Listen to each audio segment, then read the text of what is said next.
Jajaran Polsek Kota Singaraja melakukan rekonstruksi kasus pembunuhan mahasiswi di wilayah Desa Banyu Asri, Singaraja.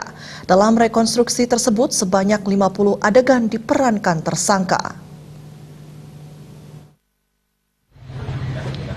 Rekonstruksi dilaksanakan di tempat kejadian perkara, yakni di rumah kos milik korban Serli di Jalan Wijaya Kusuma, Banyu Asri pada Rabu pagi 1 Mei 2019. Terdapat total 50 adegan yang diperagakan oleh tersangka Kodok di hadapan penyidik kepolisian. Adegan inti dimulai dari adegan 15 saat tersangka mengambil dan melakukan pengecekan terhadap ponsel korban. Percakapan korban dan temannya membuat tersangka cemburu sehingga terjadi percecokan mulut.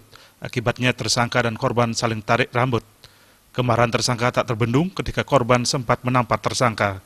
Tersangka Kodok langsung mengambil bantal dan membekap kepala korban disertai dengan cekikan. Mengetahui korban sudah tidak bernyawa, Kodok langsung merapikan posisi tempat tidur dan jenazah korban untuk mengelabui petugas. Dalam rekonstruksi tersebut ditemukan fakta baru bahwasannya Kodok positif menggunakan narkoba. Kini pihak kepolisian masih mengembangkan kasus tersebut. Kasus yang mengatakan matinya orang, ya, di mana tadi sudah kita lihat sendiri bahwa bagaimana si pelaku memperagakan apa yang dia lakukan, ya. Makanya tadi kita tanya apa yang lakukan, itu yang kita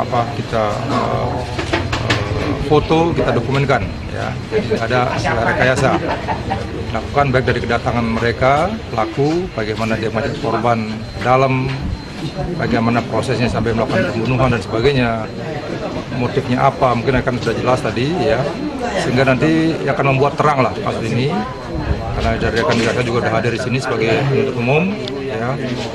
Mudah-mudahan dengan rekonstruksi yang kita gelar ini akan mempermudah nanti proses hukumnya tersangka. Pasca kejadian tersebut, kini kondisi rumah kos yang terletak di wilayah Desa Banyu Asri tersebut sepi. Padahal pemilik kos 2 lantai tersebut sudah melakukan upacara pencarian beberapa waktu lalu. Pemilik kos beralasan sepinya rumah kos diakibatkan oleh beberapa mahasiswa penyewa kamar kos sudah selesai mengenyam pendidikan. Kebetulan banyak yang udah mau tamat, jadi mungkin karena ngerasa gimana gitu ya. Jadi mereka ini sudah ada yang keluar, tapi ada beberapa yang masih di sini juga. Ini rencana ada upacara nanti? Upacara sudah waktu purnama kemarin sudah mencaru, sudah dibersihkan.